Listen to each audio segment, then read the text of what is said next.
बाद में किस तरह से देखभाल करें और अपने एवी फिशर को किस तरह से सक्सेसफुल बनाएं, इस बारे में आज हम जानकारी लेंगे।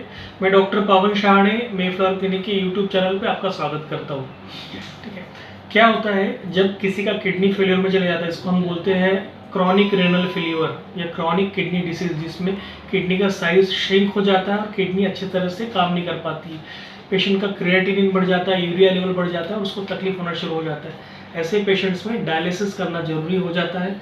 जब डायलिसिस की जाती है उसमें जो लेटेस्ट टेक्निक है वो है हीमोडायलिसिस। हीमोडायलिसिस में क्या किया जाता है, आपके खून को फिल्टर, मतलब अभी किडनी काम नहीं करी, मतलब क्या हो रहा है, तो अपनी जो किडनी है वो काम करता है, 3 काम करता है। किडनी पहला काम करेगा कि आपके जो खून है उसमें जो भी अपन खाते पीते हैं तो थोड़ा सा टॉक्सिन्स जमा होते हैं, पॉइजन जैसा जमा होता है, वो वेस्ट मटेरियल रहता है, उसको निकाल देगा, पेशाब बनाएगा, सोडियम पोटेशियम और पानी की मात्रा वो बैलेंस करता है शरीर में। अब वो नहीं कर पा रहा है।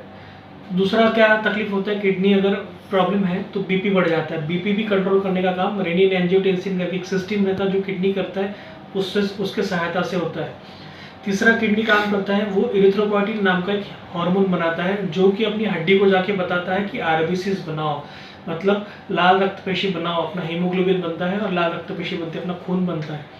ये तीनों के कारण में आप क्या देखते हो, जब किसी में किडनी में प्रॉब्लम है तो उसका क्रिएटिनिन यूरिया लेवल बढ़ा हुआ है और उसको ठीक नहीं लगता है। दूसरा ये कि जिसका बीपी शूटअप हो जाता है। तीसरा ये कि उसमें खून की कमी पाई जाती है।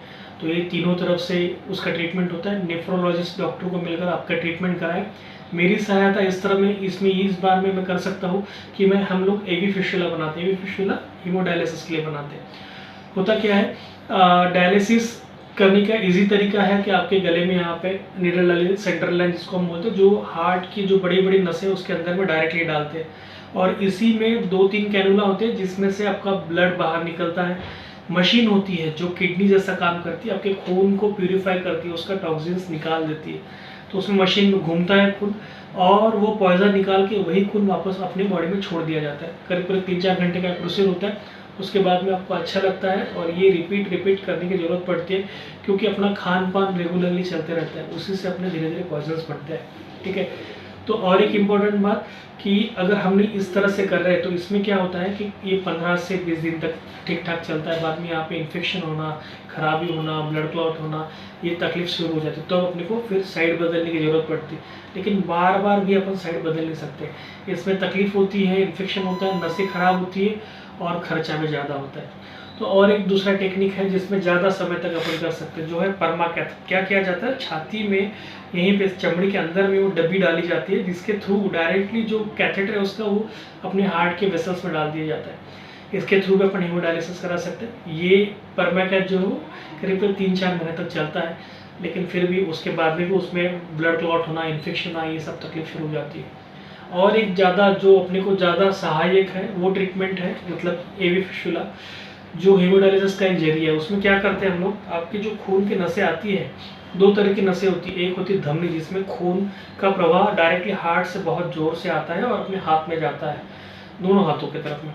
और दूसरी नसें होती है जो बोलती है हम उसको कि जो वापस ले जाती है, अपने जो ये नीली नसें होती है ये वापस खून को ले जाती है। इनमें से अपन जो वापस ले जाने वाली नस है उनको और ये आर्टरी को, मतलब आर्टरी और वेन को, इनको हम जोड़ देते हैं।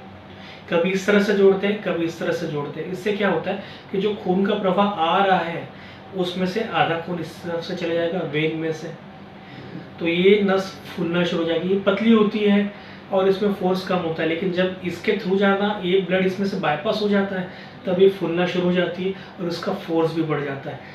ये अपने को काम नहीं आती डायलिसिस के लिए। जब आपको डायलिसिस कराना है तब डायलिसिस टेक्नीशियन इसी में 2 सुई लगा के आपका डायलिसिस कर लेता है।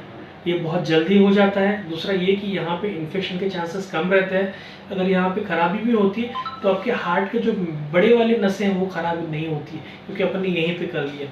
और अगर अपन यहाँ पे करते हैं, एवी फिशुला अपना बनाते हैं, चलाते, तो किसी का साल भर, किसी का 5 साल, किसी का 10 साल तक भी एवी फिशुला अच्छे से चल जाता है। तो हम लॉन्ग लास्टिंग है।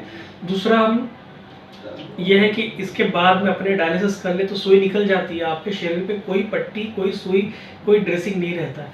आप आराम से घर जाके नहाना धोना, अपना रूटीन काम सब कर सकते हो बिना कोई तकलीफ के, बिना कोई दर्द के। अब हमने यहाँ पे डायलिसिस कर रहे हैं हम लोग। कभी कभी अपने को ज़रूरत पड़ती है कि दूसरे हाथ में, ये वाले हाथ में यहाँ पे नसों को जोड़ना पड़े। कभी ज़रूरत पड़ती है कि अपने एल्बो लेवल पे भी ये नसों को जोड़ के कर सकते हैं, इधर में। तो ये 4 जगह है जो प्रमुख रीते अपन किए जाते हैं। और सबसे अच्छा जो गोल्ड स्टैंडर्ड है वो है लेफ्ट हैंड में डिस्टली फोरआर्म के ऊपर में करना, रेडियोसेफेलिक जो फिस्टुला कहा जाता है। ये गोल्ड स्टैंडर्ड है, ये अगर होता है तो सबसे अच्छा है। हम कोशिश करते हैं कि यही हो, लेकिन कोई कोई कंडीशंस में अपन नहीं कर पाते। अगर नस बहुत ही पतली है, छोटी है, तब या वो बंद ही है, वहाँ पे कहीं सलाइन वलाइन इंजेक्शन लगे हो, उसमें उठली पकड़ गई हो, बंद है, तो अपन नहीं कर पाते। ठीक है, तो ये सब था अपना एवी फिस्टुला के बारे में। अब हम लोग रेगुलरली एवी फिस्टुलास करते हैं। एवी फिस्टुला जो सर्जरी है वो बहुत आपको नेफ्रोलॉजिस्ट भी करते हुए दिखेंगे, आपको यूरोलॉजिस्ट भी दिखेंगे करते हुए, जो किडनी के डॉक्टर होते हैं, या आप देखोगे कि प्लास्टिक सर्जन्स भी करते हैं। ये प्लास्टिक सर्जन, मैं एक प्लास्टिक सर्जन हूँ, एक प्लास्टिक सर्जन से क्यों करना चाहिए इसके बारे में आपको 2 बातें बताऊंगा। प्लास्टिक सर्जन्स हम लोग माइक्रोस्कोप में देखकर उसको बहुत ही फाइन तरीके से, एकदम बाल से भी पतले अपने धागे होते हैं, उसके सहायता से हम लोग ये सर्जरी करते हैं। हम लोग विशेषतः जो उंगलियों की बारीक बारीक नसें हैं उनको जोड़ने की सर्जरी में हमको महारत होती है। हमने ये सर्जरी हम रेगुलरली करते हैं, डेली बेसिस पे करते हैं। उसके हिसाब से ये नस काफ़ी बड़ी होती है और इसमें भी हम लोग अच्छे तरीके से कर लेते हैं। अच्छे से फिस्टुला बनेगा तो अच्छे से चलेगा और ज़्यादा चलेगा। तो इसके लिए एक जो माइक्रोवास्कुलर सर्जन है, जो कि प्लास्टिक सर्जन है, उनके हाथ से ये फिस्टुला कराना सबके लिए अच्छा रहता है। ठीक है, और दूसरा कि करीब करीब 1 से 1.5 घंटे का सर्जरी होता है। ठीक है, कुछ भी ज़रूरत लगी इसके अलावा, आपको कभी प्रॉब्लम जाता है तो मुझे आप कॉल कर सकते हो या मुझे व्हाट्सअप कर सकते हो। ठीक है, चलो, थैंक यू।